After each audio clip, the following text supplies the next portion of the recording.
So what they would do is they did a 2.5 hour business training. And toward the end of the training, they would go around the room and say, "Hey, James, what did you find here?" And you'd go, "Well, I found $600,000 in my business."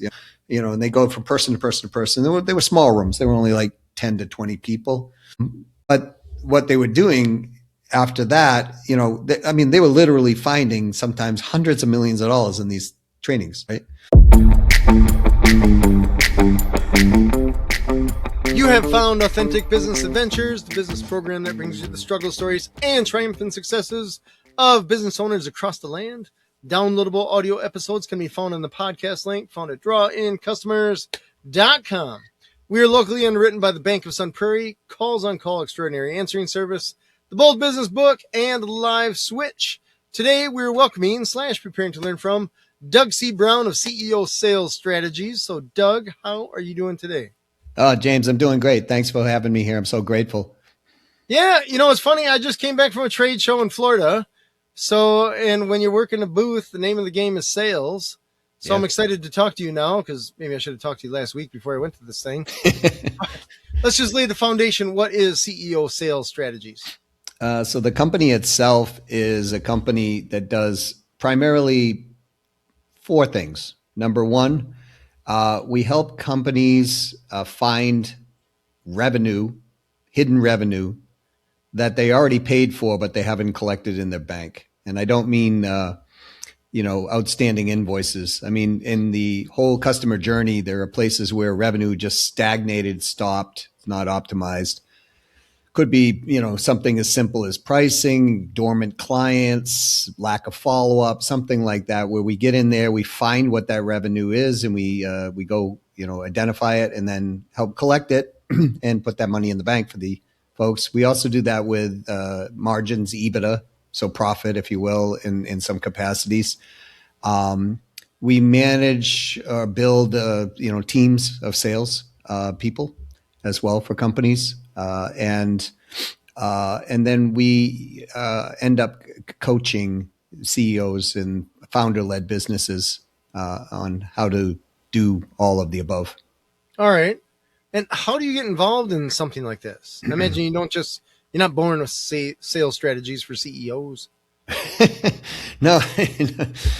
I actually, it started when I was very young. I didn't realize it until, I'm 63 this year, and I was doing a podcast and somebody asked me, "How did you learn what you're doing?" And I actually started working for my father's business when I was 3 years old. And 3? Yeah, 3. All right. Yeah. That's young.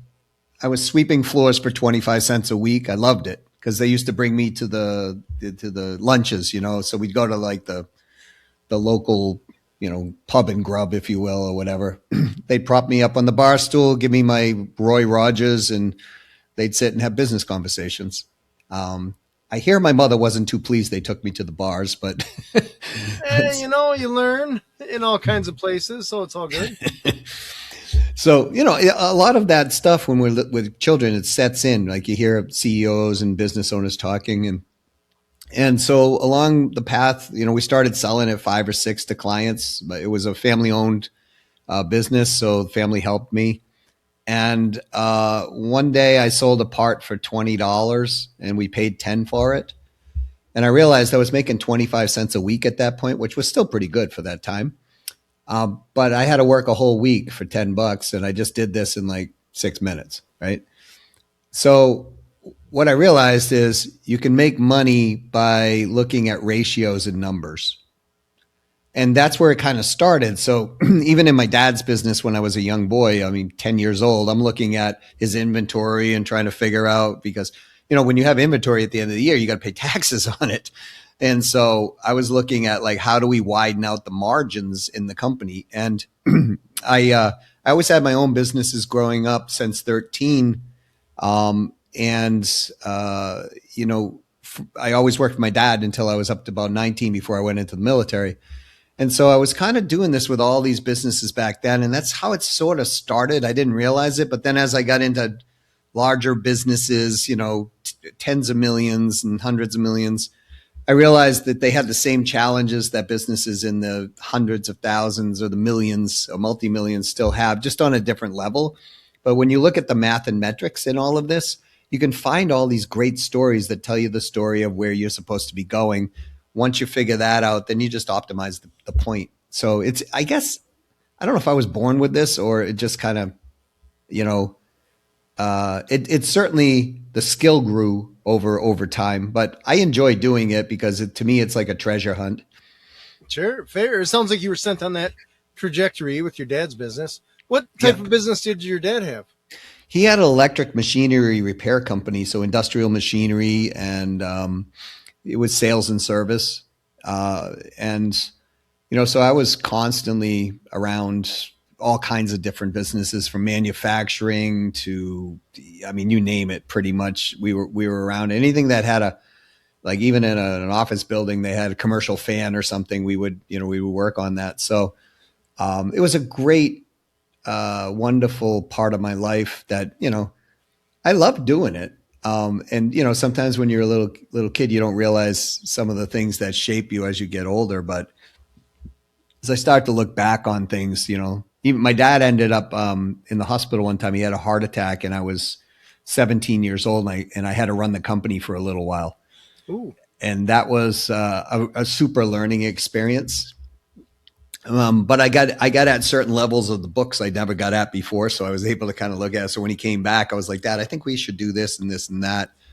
And one of the things that was successful in my dad's business was actually raising prices because he hadn't done it in over 10 years. oh wow. Yeah. Okay. Yeah. All So right. my dad was a brilliant guy. He just wasn't he was a guy who knew how to build a business around him, but he didn't know how to build a systematic, functional, business without him being present. Sure, that's fair. So the inspiration for I guess growing the business or seeing even that the pricing should be different. I imagine as a 17-year-old, that's not necessarily something that every 17-year-old in the world is going to be aware of or even know that it's a thing, let alone No, aware no. enough to look at it. Well, I mean, most of the 17-year-olds I meet are really smart. They weren't around it probably for 14 years, right? And Right. so, um, and I had, you know, I could look and see things and spot things that could be monetized a lot of times. So, for example, even when I think I was 8 years old, and I wanted to have another business of my own. So I wanted a paper route, but I wasn't old enough to get one. But what I could see was in the paper routes how people, uh, how the paper delivery in the system back then was kind of fragmented, and it really wasn't well organized. So I decided, man, if I could get like 6 or 7 paper routes, I could consolidate this thing. And my brothers actually went and got the paper routes for me. I guess they were my investors, if you will. So they got the paper routes, and I did all the work. And then I went and hired kids from the neighborhood to actually run the paper routes. So when we had centralized distribution of the papers, so they weren't everywhere, and it was fun. To me, it's like creating stuff out of nothing, and I've always had side businesses like that. I got my first bank loan at 13. My brother co-signed for me. Oh Um, wow. Okay. yeah, yeah, and I paid it back in the first year. And I was constantly like, I think I can monetize this because when I learned the power of leverage, like when you sell something, James, when you sell something, in theory, you can make a year's income in one day if you're selling the right thing. Mm-hmm. Right. And so it's like, that's a lot of leverage. Imagine if you could do that every day of your life and you worked 70 years of your life, you only worked, 70 days, so to speak. But to me, that wasn't really far fetched. It was something that I had seen happen, like my dad's business, for example, when first, we had like one really super great weekend one time. They used to have commercial rides at these like amusement parks. And one day, an electrical storm came through and wiped out all the motors that ran a lot of the rides. Oh, okay. And so they called my dad's place, and this was like on a Friday afternoon, and they're like, "We're losing $10,000 an hour." Wow, an hour. Okay. an hour. So everyone in the company, other than me, because I was still too young, worked almost 2 days straight. Like, it was like sleeping shifts or whatever. But they made so much money in that weekend. It was, and they were happy to pay it because otherwise they would have had to order out motors. Some of them came from Germany. By the time they would have lost, you know, gosh, millions of dollars over that period of time. And I remember one of the owners of the amusement park came by and actually gave my mother $500 as and said, "Thank you for letting your husband and family out for the weekend." That's my, awesome. my dad was kind of like, "Well, what about me?" Like, I did all the I was right. the one So, turning wrenches here, right? but that was back when $500 was a lot of money too, right? We're Yeah. talking back in the '60s.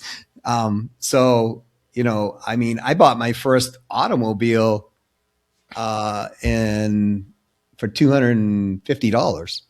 Yeah. So it was a lot of money back then. So I think it's just one of those things that I learned it early on. I had the skill set for it, and it was one of those things that I love to do, and I still love to do it. I was just on with a client today, and we found him on this call today, almost $4 million that he didn't know he could monetize. Oh, that's cool. That's Yeah. very cool.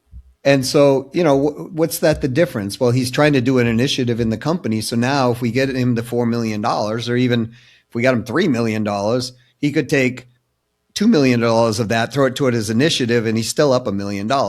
And the reality is it's just sitting there in his business anyway. So the acquisition cost on that 4 million is almost zero.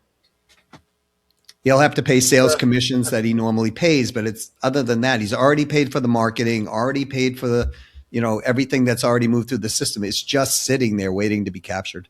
Nice. So let's shift gears to the chronology here. You're a kid, you're working on your dad's business, you get this paper route thing going, you get the loan. At what point, I guess, do you get, let's just say in your 20s, I guess is 20s when you're in the military? Yeah. So I always had side businesses while I was in the military. So I was in All the right. military for 12 years and 7 days. All right. Boom, comes I remember when I left. there. um, and yeah, so I always had side businesses in the military. Now these weren't huge businesses. They were like maybe 6-figure businesses. Some were high 5-figure businesses. Some were 6-figure. Especially like when you're working around the military, it's you got to be a little bit flexible. But they were always. I always had money, and I never really had to worry about the money because I had a system that if I needed money, I could always pull it out of the business, so to speak, right? And it served me really well. I mean, I was able to buy my first home at 23 years old, Nice. right? And and I hope nobody thinks I'm bragging. I'm just kind of giving a backstory here, but it's something that when we learn the power of leverage and how to create leverage. I mean, imagine, I've had 2 conversations with this client, and today we found $4 million for this client, right? I mean, that's good leverage for my client, right? So, Very healthy. and so if we go, grab that money, even if it takes us 6-7 months to get that money into the company, he's in a much better place than he was. So, and to me that lights me up. That's great, right? So I've always kind of look at things through life that way, and I look at you can apply the same concept to relationship capital as well, right? And I just think it's once I was in my 20s, I had the side businesses, and when I got out of the military, one thing my family did back then, not so much now, but they did back then, is you had to get a college degree. You had to have it. You had to have education and some, formal education, because we were still in that era where that actually sort of made a difference, if you will. It was a door opener, if nothing else. And you had to go in the military, and you had to have an education. Those were like 2 grounding principles. And when I got out of there, what really kind of pushed this was I got my degrees. I had 2 degrees. One was in business and general studies, and the second one well, and I had a minor in music, and the second one was a degree in biology, and then I got in nuclear medicine. So I went to work. I was going to be a doctor. That's what I figured I was going to be. But then when I got into the hospital, I realized, oh, this is a business. I mean, they're literally counting tongue depressors and they're counting, all these things. And I'm like, I'm starting to see the wheels, like how big money medicine really is in the United States. Um, but then I was selling music equipment going through college. So I had like a side business and I was selling music equipment and I was having a really good time because I was selling to like the bands, James, that maybe, you know, myself or maybe even you or others listen to, like, Aerosmith and Billy Joel and the Eagles and Boston and all those bands. I was selling music equipment to them and hanging out with them in some capacity, and it was like the best job I ever had in my life. That sounds awesome. Yeah, yeah, and there's relationship capital, right? I mean, if um, I remember that I got invited down. The Eagles were doing an event, and Joe Walsh used to use this particular guitar pick. And they were like, "Hey, if you drive down here with these guitar picks, because Joe's running low on them, you can hang out with us out backstage and just stay." Right? It's like that's a pinch me moment, when we're growing up, right? So, what happened was I went to work for the hospitals, and what I realized was I was making more money selling music equipment to these bands. And then the thought of leverage creeped back into my head. I was working less hours, making more money. So why don't I just kind of focus in selling and focus in growing companies and this and that? And so I left the medical field and that's what I pursued. I started that process and just it's taken me on a great ride to work with, all kinds of amazing people from, Chet Holmes to Tony Robbins, to Russ Whitney. Russ owned, the notable one he owned was Rich Dad, Poor Dad. And then he owned some, like $1 billion worth of companies. So I worked a lot with trainers, Deepak Chopra, Brian Tracy, the Ask Method company, a lot of great company names, but I worked with Intuit and Procter and Gamble and CBS Television, Nationwide, and a bunch of companies like that. And we were having a lot of success. But I've worked with literally thousands of small and medium sized businesses that, are only community known. And to me, that's a great place to work because you This really is see the difference. this is all in the music equipment No, business. no, this is all in what I'm doing now. Gotcha. So once I Okay. once I got out of the music thing, I always stayed with music, but I wanted to be a touring musician at one point. All right. Didn't we all? Picture Right. me with long flowing hair, which is a joke, folks, right now, right? Because I have none, but long flowing hair, and I literally was thinking. The band I was in, we were like, we're going to go out on tour, and then Barry Goodrow from Boston. Barry, thank you for this. He was the guitar player for Boston. And I was talking to him one day and he said, "Yeah, we're going out on tour." And I said, "Oh, cool. Where are you going?" He goes, "Well, we're on the road for 300 days." And I'm like, in a row? It's Yeah. only 360, whatever, right? And, and I realized at that point that even though I loved music, I wanted to do it, that wasn't the life for me. And so it was a great lesson. And so at that point, I decided, I'll stay with music, I'll stay with songwriting, I'll play in bands, and I'll be a DJ. And I became a DJ in Boston, and had a great time doing that. This was more back before DJs are what they are today, right? They were, you weren't making $1 million a year as a DJ, that type of No. thing back then. Right. Um, but it was really a great run. And then from there, that business just kind of formed out of all of, kept going out of that and been doing that for ever since. Nice. So, why did you get out of the music equipment business? I imagine my speculation, I guess, is that the business changed as the internet evolved and competition bumped up. But I guess No, maybe, I don't know if that's accurate or not. it wasn't that for me. it was, although, things like that happen, like every business has a transition, technology, whatever, I mean, look, AI today, I mean, AI is no different to me than when the internet came out. It's same premise. Uh, it, you know, Cell phones, same premise. All of this, it's a technology that's going to change things. But I got out of the music business because I had two children, and I was working full time, and then I was out every Thursday, Friday, Saturday, Sunday, and I was making great money. I mean, I was making a six-figure income working where I was working at the time, and I was almost making the same in the music business. So it was a little difficult to give up, but I decided, as my kids got a little older, that's the reason I didn't become a touring musician, because I had exposure to enough of these folks to see that they were away from their family for a long extended period of time. And I saw that in the military, but the musicians to me are away longer unless there was a combat situation where you were in what they call in country for a while. So to me, that was, I just wanted a different quality of life.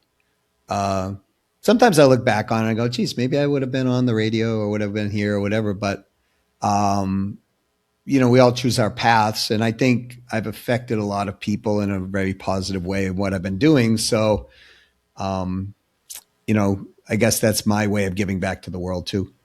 Right on. It's fair. How did you end up with the business or starting the business, CEO Sales Strategies?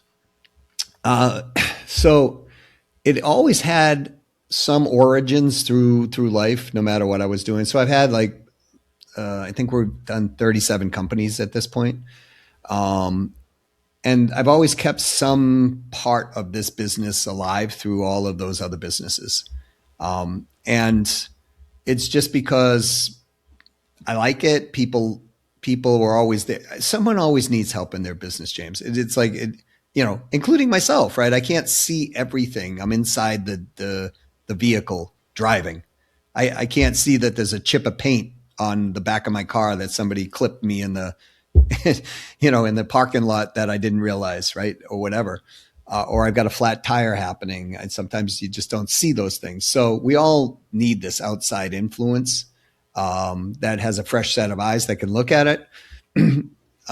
And so I think that's what kind of kept me in the game, because it's like what lights me up, like finding $4 million today lights me up. It's like I'm on an endorphin high, right? Now, when we collect that, even better. But it's I'm able to sometimes save people's jobs. I'm able to sometimes give people jobs. I'm able to reduce the stress that has been maybe even family generational stress in a business that's been going on, where they've just been working, but they're just kind of getting by, or they're working, getting by, but they're really not communicating well. It's been wonderful. I think probably one of my greatest moments was I was at a live. You went to a live event, you said, in Orlando, Mm-hmm. and I was at a live event, and a guy and a lady came up and gave me, like, just out of the crowd, and they just hugged me, and I'm like, this is kind of strange, right? They both hugging me. I didn't even recognize who they were because I didn't even see them. They just kind of went up, and the guy said, "I love you, brother," right? And then I felt two little kids grabbing my legs and hugging me. And I was like, okay. And when we kind of parted, I recognized who he was. And it was a gentleman that I had a very strong business conversation with. He was struggling in his business. The business had good, viable growth potential. And he was giving me every reason under the sun why it wouldn't work. And I just verbally pinned him. And it was to go coach with some company. It wasn't for me. He was just asking my thoughts, and I thought this would help him. And long story short, he went and did the coaching. And what he came to me, he said, Doug, I didn't tell you something. I said, what? He said, you saved my life. And I said, what? He goes, you saved my life. What I didn't tell you at the time of our conversation, my wife and I were broken up. My kids and I were estranged. My business partner and I were threatening each other with lawsuits in business. I even thought about killing myself. Wow. And he said, your advice was solid, but the fact that you looked me in the eye and told me to pull my head out of the sand in not a nice way moved me in a direction. Now, I wasn't mean, but I just was very straight with him. And he said, I'm here with my kids. I'm here with my wife. My business and I have grown. My partner and I are great. My life is amazing compared to where it was. And thank you. Honestly, James, I got out of the room because I started crying. I walked around the corner, I was just weeping. And I'm like, oh my gosh, I've affected somebody's legacy. I've affected their children's legacy, right? So to me, that's what else are we here on the earth to do? True, very true. It's interesting. Back when I was doing a fair amount of coaching, I remember telling people, I'm going to tell you something. It's going to be painful to hear. You may not like it. You may hate me even to a point. Yeah. But a few months, weeks, maybe even a year down the road, you're going to look back at this conversation after you've made some changes that we discussed, and you're going to appreciate it. Yeah. And I say that because I've been in those situations where people have told me stuff that was painful to hear. Yes. They were right. As much as I hated it, right? They were right. And you take the advice, you build your business, you do the things, and somebody had to say it, right? Somebody had to scrape away the sugar and say, look, here's reality. Yeah. And sometimes that's the nicest thing that somebody can do for us. Oh, so true. Very true. Yeah. And the worst thing that they can do is let us keep going down that path that they know we're not going down the right path, right? And I decided one day that I was never going to do that. Like you said, I just had a conversation with somebody 3 days ago, the same type of conversation, and my wife was actually listening to the conversation, and I said, "Do you think he's going to hate me?" And she goes, "For a while, yeah." And I said, "It's okay as long as he does where he needs to go, right?" And so that's kind of the responsibility of somebody to, if they're gonna put our trust and faith in us, I feel it's a moral obligation to go the extra rounds if we need to help them cross that, because we all need this. I mean, I've had this done as well to me, and I'm so grateful later on, even though it was tough at the moment. And in business,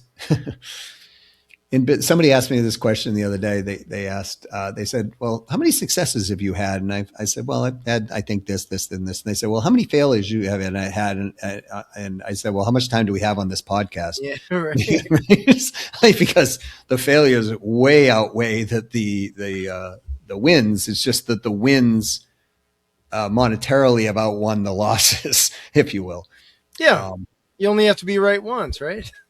Yeah, I love Mark Cuban. He said that, he said that one time on Shark Tank. He's like, you just have to win one time, right? The right way. And I think that's so true. And, there've been times where I've been like, oh, how are we going to pay payroll this week? I've got to pull it on the credit card.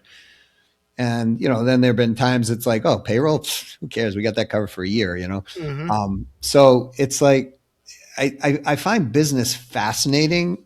And I think it's one of the greatest emotional tests, other than having children, that we will ever have in our lives.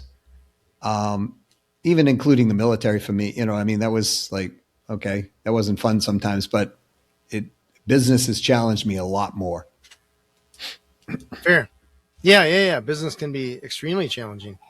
And I mean, I talk to people and say the thickness of my skin when I first started my business versus now. Yeah. You could argue the size of my head before versus now, pro or con, but I guess there comes a point where as a business owner, even to start a business initially, you have to have some form of ego because you believe that you can do it better than other businesses are doing it. Whether you're right or not is to be determined, I guess, but yeah. It's interesting. It's very tough to be a complacent, shy entrepreneur that's going to be successful. Uh that's the huge exception.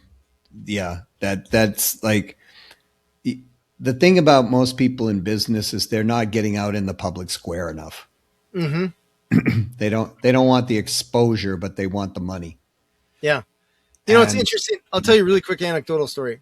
We're at this veterinary expo in Orlando, and I have this pink suit on. We got pink all over the place for our business. And across the, you got rows and rows and rows of booths. yep, And another row down, there's this marketing company, I think.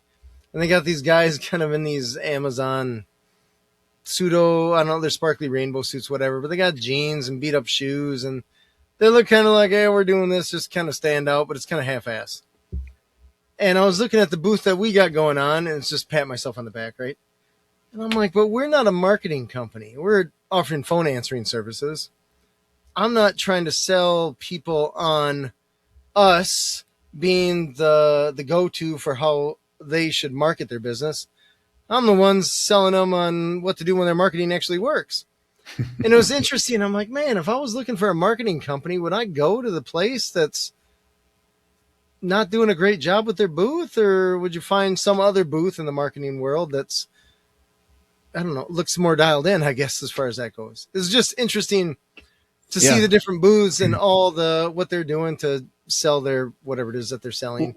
Well, I think people mistake exposure for the right exposure. Oh, fair, fair. Right? Okay. Um, it's apropos if you're back in the days of Ozzy Osbourne and you were doing some of what he was doing to get exposure, right? Biting bats' heads. Exactly, right. Potentially peeing on the Alamo, they said, right? Which turned out he didn't. Um, but that type of exposure was good for followers back then, right? Now, if you're the president of a hospital, the CEO of a hospital, Fair, fair. right? So, with that company, although I didn't see it based on what you were telling me, they were trying to get attention. Mm-hmm. And, that is one of the first rules in marketing, right? To get attention. Because if you can't get attention, you can't get interest. If you can't get interest, you can't get desire going. You can't get action going. Mm-hmm. But then again, prior to attention, or right after attention, during that attention phase, I should say, you're getting connection. And this is where I think people don't realize that connection's super important. Mm-hmm. I mean, we've all had the experience where we looked at someone and we go, my gosh, they are a magnificent physical specimen of the human race, right? And then they open their mouth. And then you're like, oh my goodness, right? Geez, I didn't know, a person had that type of vocabulary any longer, right? I thought that went out with, Archie Bunker, for those of you who don't know, that's called All in the Family. I'm dating myself, but Way back when, yeah. but I mean, it's one of those things that, you just people don't realize that connection is so important because connection is the first step that leads to rapport. And so, like you said, you were professionally dressed, you were in pink, you got attention, but you were appropriately, groomed for the situation, even though you had a flamboyant color on, which would have attracted attention. Many of us remember when Janet Jackson had the wardrobe malfunction on the Super Bowl game, right? Yeah. Right, just plenty of attention, but it wasn't really that. Probably the attention she was looking for. I would doubt that she sold more albums based on that. Well, maybe a few. Yeah. I don't know. I'd have to look at the numbers, but she took a lot of heat in the press. And, the fantastic thing about Ms. Jackson, she's a wonderful performer. Hmm. She's comes from a lineage of a lot of great performers.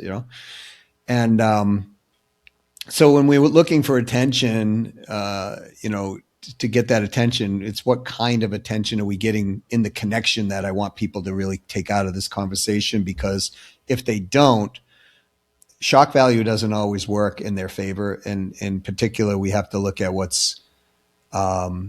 it's okay to push the line. Richard Branson, Virgin Airlines, Virgin Mobile, he pushed the line a lot, Hmm. you know, um, and he got attention. But people always seem to respect what he was doing as Richard Branson, and that's was good for his brand. I mean, nobody wants a crazy CEO of an airline. No, no. I don't want to be flying on a plane where the CEO is completely, just not there, right? Or biting the head off of animals or something like that, right? Right. So it's again, what are we selling? In your case, you're selling the phone answering service. Um, it's good to have people come to your booth so you can have conversations. Um, Yeah, I suppose you have a good point, right? I could just be throwing, I don't know, firecrackers at people and you get attention, but exactly. it wouldn't necessarily be the attention that you want, and it'd probably scare them away and get them away from the booth. Our goal was to attract one, you got to rise above the noise of the 50 million other booths that are there. Yeah. And then two, once you do have that attention, it's got to be the right type of attention. Right. Just, I suppose, like I could T-bone your car and like, I got attention. Want to buy a watch? Right. Well, I mean, if you T-bone in the ideal right economic fit buyer, maybe that would get you some type of conversation. But Right. Since and we're here, I own a body shop. Right? exactly right. And by the way, folks, this is not an endorsement of that policy at all. No, no, good gracious, um, no.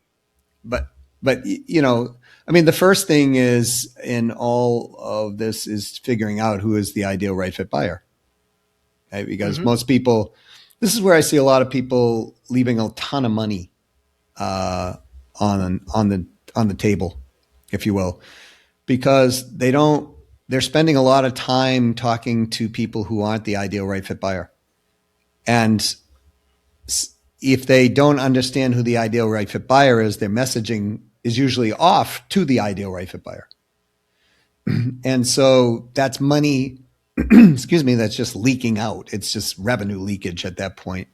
Um, and so, you can do a marketing campaign, maybe like the booth did, right? Where they were dressed the way they were, spend all that kind of money, and they're attracting people, but maybe they're not the ideal right fit buyer. So it's like, okay, we're doing all of this, spending this money, um, and repelling our ideal right fit buyer potentially.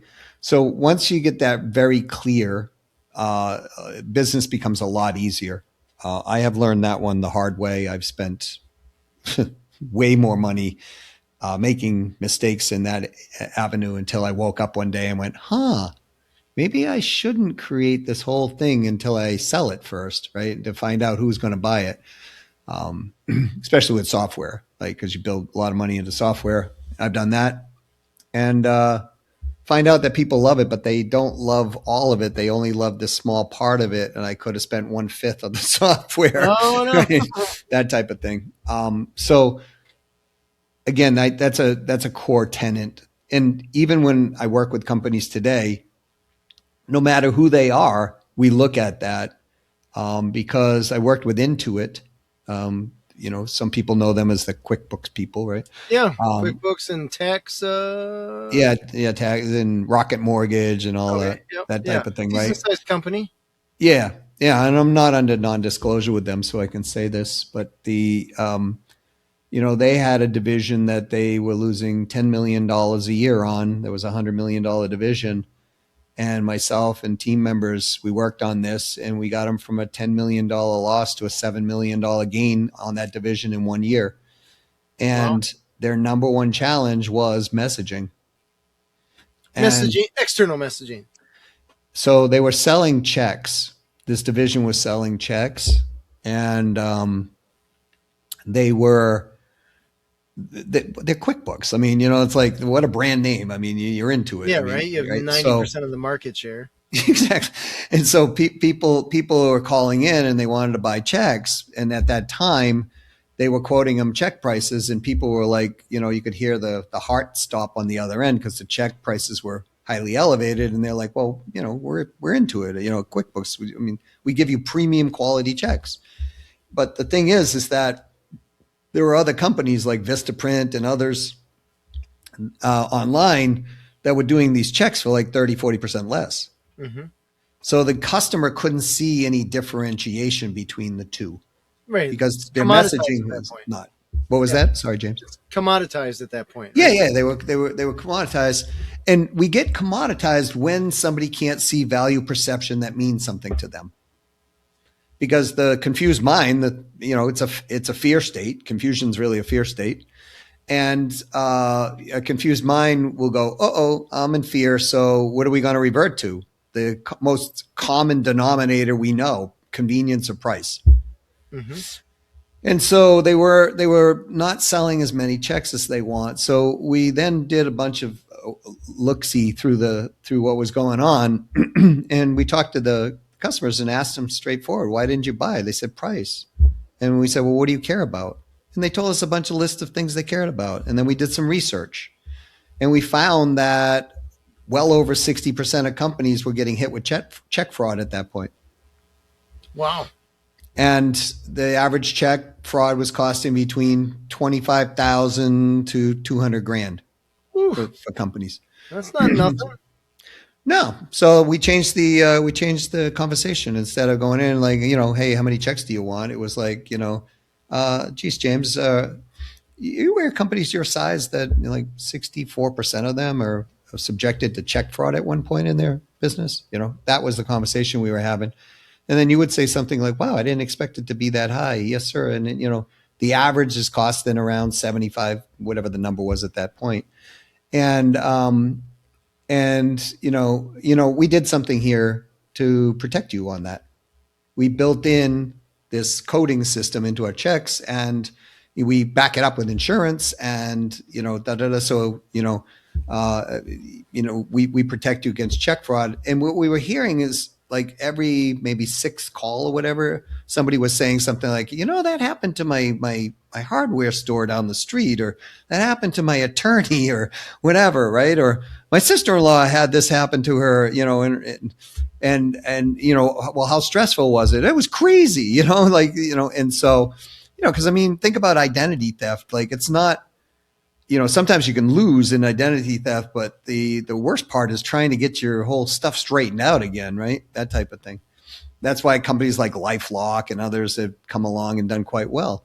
And so that conversation, the right messaging, actually started creating a massive amount of sales, and that's how it kind of turned around for them. So it's not just big companies or little companies. The data shows that Harvard and Wharton School of Business, Harvard School of Business, a bunch of other industry giants for credibility have done a study, and it shows 97% of people selling in part or in full don't know their ideal right fit buyer. Wow. It's huge. That's insane. Okay. Yeah. So let's piggyback on that. How do you find the ideal buyer? So well, we have a whole process for it, but the short of it is you can do this pretty quickly through talking to people who have bought from you and people who didn't buy from you. Okay. And you just ask them a series of questions. One being, what made you buy from us? What were you looking for, right? What was the decision-making process? Were you the decision maker? Or did you have to go to other people to have a conference on this, right? You just ask questions like that. And then on the people who didn't buy, okay, what was the reason you didn't buy? Believe it or not, people will tell you this stuff if you just ask, and you might hear something like, well, I would have bought, but my partner's in the business. I pitched the idea. They didn't like it. Okay. So we knew we weren't talking to so, or, you guys would just like, you couldn't deliver on time, Now, if you hear that from your clientele, and your delivery is 90 days and they're saying we need it in 30, and let's say you had, I don't know, 3,000 people you could have gone to and talked to, and 50% of them said they would have bought from you if you could have sped up your delivery time. And your buyers are saying, well, the number one thing I would like better is delivery time. Well, okay, now we've got a criteria for what's our ideal right fit buyer, right? Quick speed delivery time, and just attribute after attribute, and you just kind of put them out on paper, James. And then once you got them out on paper, what's lapping over, right? It's amazing when you do these type of things. You can fix refund rates, because if you got a 10% refund rate and I take that from 10% to zero, that's a lot of money usually in a business, and it's all upside at that point, right? So Right. we could do that. We'll know what to price better. We'll know what to say to these people. We'll know how they want to come through our buying process. You just dial it in far more. It's really like doing Match.com for what they're doing for dating, from what I could see. And that's one of the reasons they're successful. Put people together with personalities, beliefs, values. Of course, they're going to get along a little bit better, or a lot better. Tell me a story about asking questions of a business owner or even an employee of a business for both your clients and the people that didn't buy from you. Because not everyone is going to take the time to necessarily give you the answers. They're like, you guys were, I don't know, let's just pick some lowest hanging fruit, right? You guys are cheaper, or I really like you guys, or something vague like that.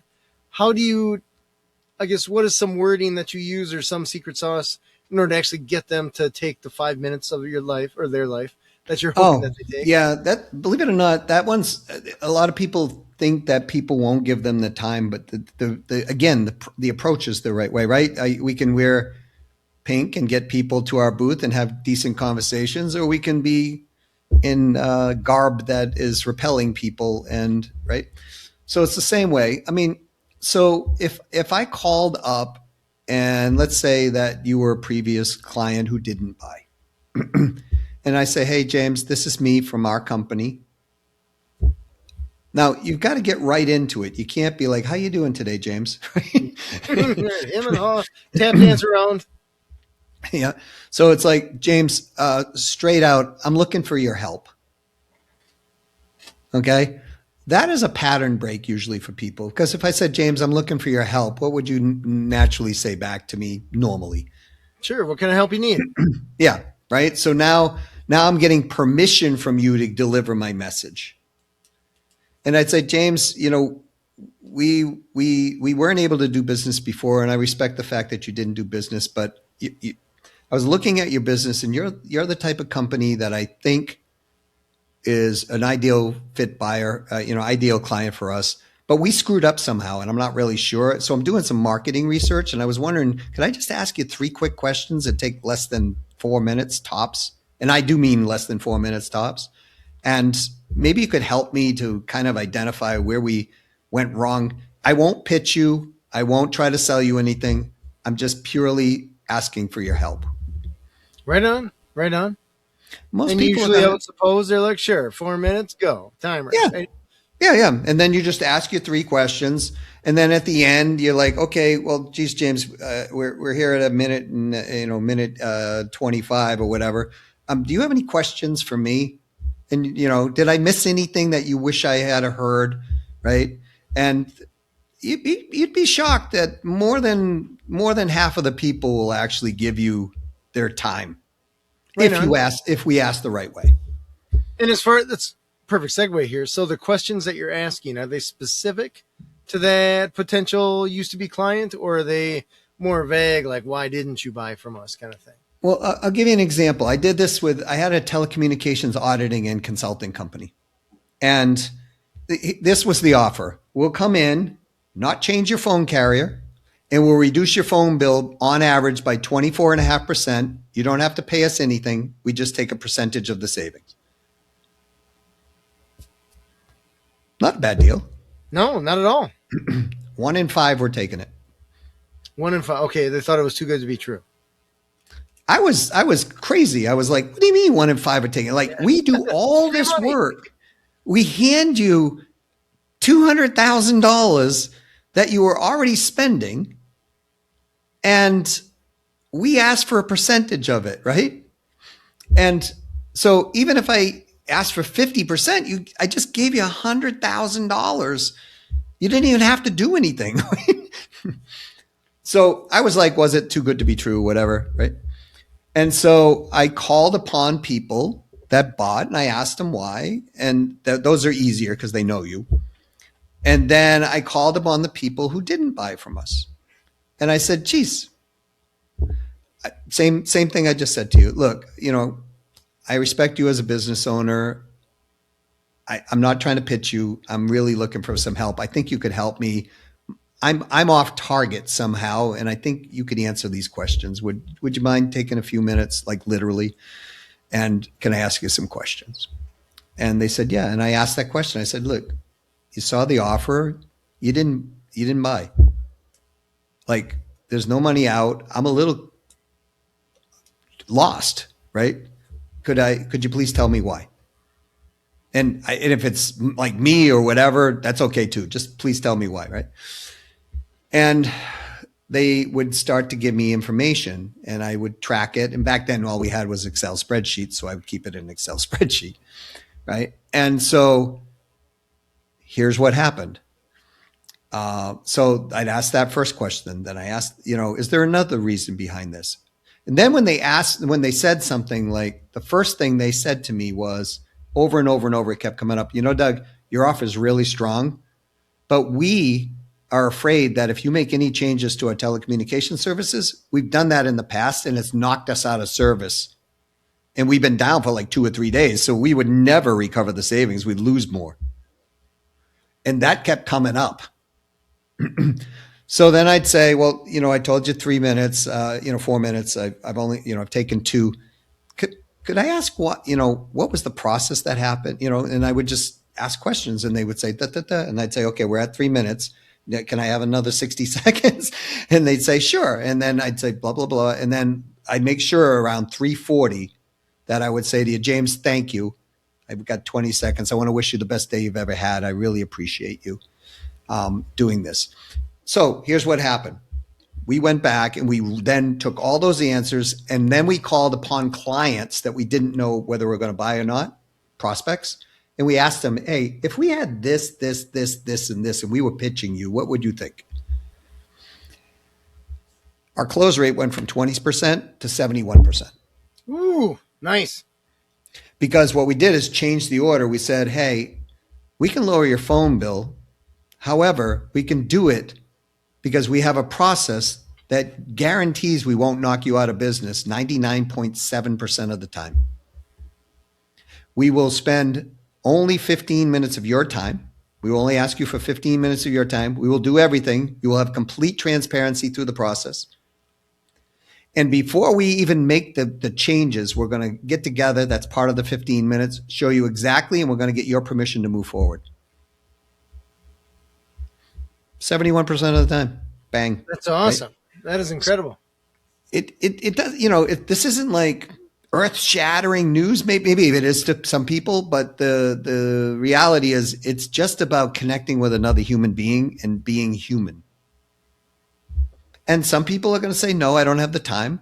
And some people are going to say, call me back later. And some people are going to say, yeah, I'll give you the time. And then when you get enough time and you call the people back, you already have the information and say, listen, this is what I'm hearing from other people. What do you think? And that takes like a minute. So now you got 3 minutes to have a conversation. And believe it or not, some of those people actually said to me, well, if you can do this, why don't you come back in and see me again? No, I can definitely believe that.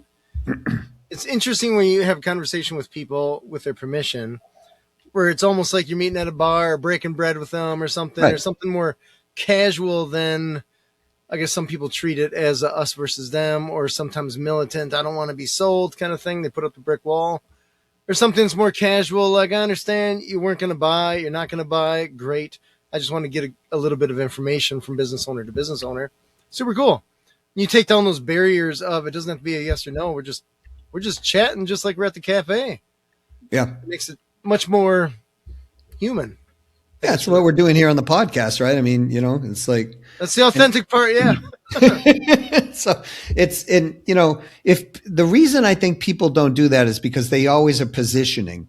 So if we Mm-hmm. come in with like, I'm trying to position so I can win, they can win, and someone else wins out of this conversation, like if we just kind of think up ways, then we approach the conversation differently.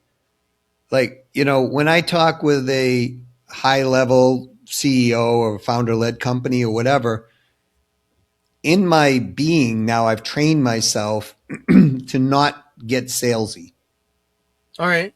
right? Be more Because direct. yeah, it's just having a peer to peer conversation. Because if I start to sound like a salesperson or a consultant or you know that type of person, then I start using language patterns like that person. Right? I start going to alternate choice close. Well, hey, James, do you want to maybe start this next week on Thursday, or would you like to start it on Monday instead? Right? It's like, my close now to a CEO is, would you like to move forward with this? Right? And they'll say yes or no, right? Or give you a different answer. But it's like, if you've done your job all the way through this thing and you had a conversation, then I just got invited in to go into a partner meeting, that didn't start out to even have that intention. But once we got talking and they realized what I was able to do, they were like, oh, wow, you know what? Why don't you come here and we'll have a partner meeting. All the partners will get together and we'll see what we can do. Right. And so it's because here's the reason why people don't do this, James. They don't have enough prospecting going on. Ah, okay. Right. They just don't. They don't have enough. So it's like, man, if James doesn't buy, like, am I gonna make it this month or whatever? And so scarcity starts to creep in. As scarcity starts to creep in, we are a mirror of our internal thoughts. And so our language patterns will change, and if anybody's like, well, I don't know about this. Okay. When you talk to somebody, when they're highly stressed, do they talk differently than when they're very calm? Oh yeah. Right. And if the answer is yes, then this hopefully illustrates that. And so, people when they're highly stressed will say things sometimes that they wouldn't even think about saying to another person, So it's about being able to go in and position at the same level as that person, regardless of the outcome. Fair. Totally fair. And if we're able to do that in a business or even in a personal relationship, then we tend to get that reflection of what we're feeling and thinking comes out in that conversation. It's kind of like we're a clear lake on a still day and the sun's shining and you can look down at the lake and it's reflecting up whatever the mountains or the whatever's there, right? Our internal thoughts work that way as far as I know. So that's really but when we're in scarcity mode, yeah, we reflect back scarcity. Yeah. If you must have the sale, it's way different than you would like to have the sale. Yeah, and you're hearing things like they'll say something. Well, I think this sounds pretty good, and the person who's interpreting that going, I got a sale. I got a sale. Like I got a happy ears, right? I'm going, and they're not. They're just saying it's good. They didn't say they want to buy. Right? The money's not in your bank account. The sale hasn't closed yet. Exactly. Yeah. And that's a great thing to live in business. Right? Until that money's deposited and it's in your account, it's not done. Even then, you still got to justify why it's in the bank account when you're doing work. Right. Yes. Yeah. It's probably more looking back. Months ago, I deposited that money, so the sale's fine. Exactly. I know we don't have a ton of time left, but I wanted to, you mentioned something about sales teams, so I want to pick your brain about that. Sure. If you don't mind. Absolutely. So let's dig into that really quick. So sales teams, you're helping people create them, helping people hire them. Tell me more about that. Yeah. So I've done a lot of building agent teams, commission only sales teams. And I've done that a lot for companies as well.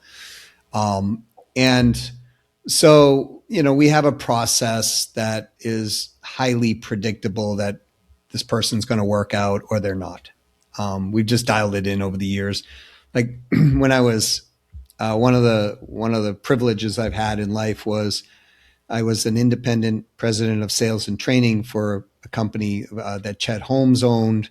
He wrote a book called The Ultimate Sales Machine, but Tony Robbins also owned that company. Okay.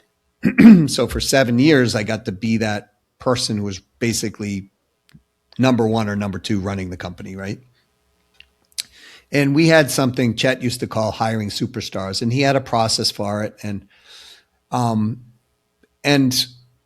it was good, but it wasn't predictable, right? And so I want people that I give advice to or help them in their businesses to have a predictable process, as predictable as it can get. I mean, when you're hiring somebody, sometimes there's variables you just don't see no matter what. Sure, they're still human. Right. I mean, we just had one in our company. We hired somebody. She was perfect for the role. And within about 4 weeks, we were starting to realize that she had some internal issues going on that just weren't going to work out for her in the role. So we ended it early and paid her out and, moved her on to a better place in life. Doesn't mean she's a bad person. It just means we dropped the ball in the hiring process. So the reason I tell people that is because you're going to make mistakes, right? No matter how good you are at this.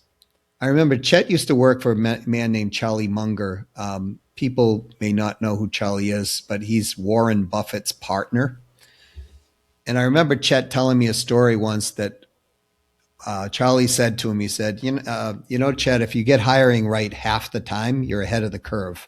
And so I wanted it a lot better than half the time. So we have a process that we take people through, and, we either guide them through the process. Occasionally we'll help them. We're not recruiters per se, but we have people that we can go to understand the process. So we can refer our clients to those people. Hiring the number one thing in hiring a sales team or anybody in sales, James, is you cannot hire them the same way you hire an admin person or an accountant or an operations person. It's a different hire. Your operations person, for example, hopefully should not be hearing, no, get out of my face, more than half the day, right?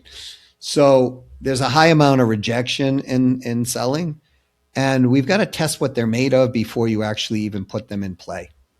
And that's part of the key. We also need a structured sales process. What I mean is recruiting is selling. And so we want it structured, same questions for everybody. It can't be variable. We got to lead score these people. We use assessments that are sales specific assessments. Can they sell consultatively? Do they actually have the will to sell? Those type of things. And, we put a standardized process throughout, and that's how we can make it predictable. Too many people hire on gut feel. Oh, I like James. He was an awesome guy, right? And then James is a top producer. He comes into an environment, and the environment wasn't what James expected. So the obvious question out of this for me is, okay, before you try to go hire a top producer like James, are you set up to actually handle a top producer like James? Right? I can give you somebody this super fast motorcycle that will win every race, but can you take the corner at 160 miles an hour? Because if you can't, please don't get on that motorcycle, right? And so we look at things like that up front, and it's okay if everything's not set up perfectly. Like maybe training is not where it should be. It's okay. But a guy like you, James, has to know that up front so you can make a value-based decision. And what a lot of companies, they don't disclose these things. And the majority of top producers leave a job I mean, this is in the 70s plus percentile. They leave a job not because it was not because it was difficult, but it was misrepresented to them. Ah, okay. And so, there's just things like that we have to kind of just tweak, head off, put a process around it, and somebody will fare better. But a person who's being hired for sales is, and there are different profiles for the type of thing. We have to determine what profile we want. Are we looking for somebody? So, for example, at Chet Holmes, I had a sales team on the front end that people were listening to a radio ad, calling in, and then the salesperson had to get them to a training. But it was a paid training, so they had to ask for a credit card. Now, these people are driving down the highway listening to and calling in, right? So how do you get that type of individual who can take no and keep going, right? Versus somebody who might be a coach who's also a salesperson because they're selling coaching, but they're going to be far more empathetic, right? And so we want to measure for these things. It doesn't mean your front end person's not empathetic. You don't want somebody on there. It's like, well, I can't pull over right now, and they start yelling like, pull over. I told you to pull over. Right? You don't Yeah, want right. You like want it or not? But it's just, we got to look for the balance of the personality traits in with what we're trying to do in the job and test for all of that stuff up front in a structured format. Fair. I love it. Doug, this has been incredible. Where can people find you? They can reach out to me by email if they want direct at doug@ceosalesstrategies.com. That's plural on sales and strategies. That would probably be the easiest way. I'm also Doug Brown 123 on LinkedIn if they want to connect with me there. Nice. I love it. And I see Doug C. Brown a lot. Do you put C, your middle initial, in a lot of places? Yeah, that's purposeful. The reason that I put Doug C. Brown there, C is my middle initial, right? Mm-hmm. Anyways. And so when people ask me, what's your middle name? And I say, what's your middle initial stand for? I tell them it's Charming, right? Doug Charming Brown. But usually gets them to laugh a little bit. The middle name's Charles, actually. True story. When I was born, my father came in the room and said, we're going to name our son Charles Douglas Brown. My mother had just delivered me to the world. And my mother said, there is no way in bleeping whatever that you're going to name our kid Charlie Brown. And my dad went, oh, yeah, right. We shouldn't do that. So that's how I'm Douglas versus Charles. But the reason I put the C in the middle initial is because Doug Brown was a pretty solid NHL hockey player, I believe, for the Detroit Red Wings, if I remember correctly. And so, and his son also plays for the Boston Bruins. Okay. So when people heard I was Doug Brown, sometimes people would be asking me, are you the hockey player, Doug Brown? And I'm like, I can't skate to save my soul, right? Please say yes to the sale if I am. I never tried that one. I probably should have. But that's the reason the C's in there. It's a differentiator. I'm a big hockey fan and I respect hockey players a great deal. It's a super tough sport. Oh my gosh. Yeah. Yeah.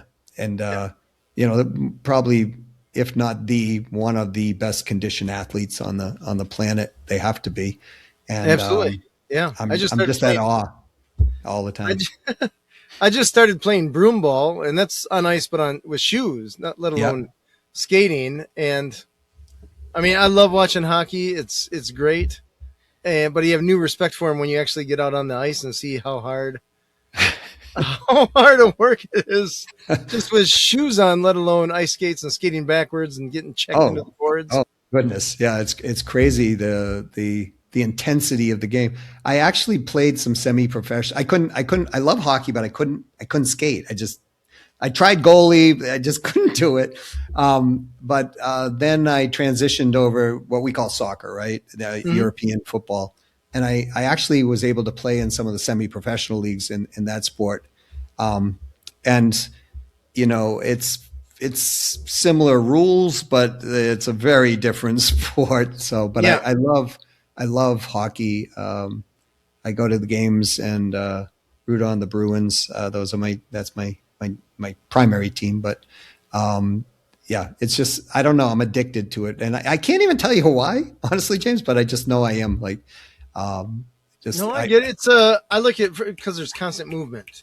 Even when they swap players, there's not a timeout or anything. It's like the puck is still moving, yeah, but we're changing players. yeah, I learned there's business lessons in hockey too. I think that's part of it. Like, Oh, no doubt. like Wayne Gretzky, I think said, always skate to where the puck is going to be. Mm-hmm. Mm-hmm. And when you study what these athletes go through, the same type of discipline to become a professional athlete is the same type of discipline to become a professional in your chosen field of business. Yes. And you just constantly have to, we got to constantly work on ourselves while we're in that profession, as well as our skill sets. And, and they're doing it every day. Yeah. So true. So true. Doug, thank you so much for being on the show.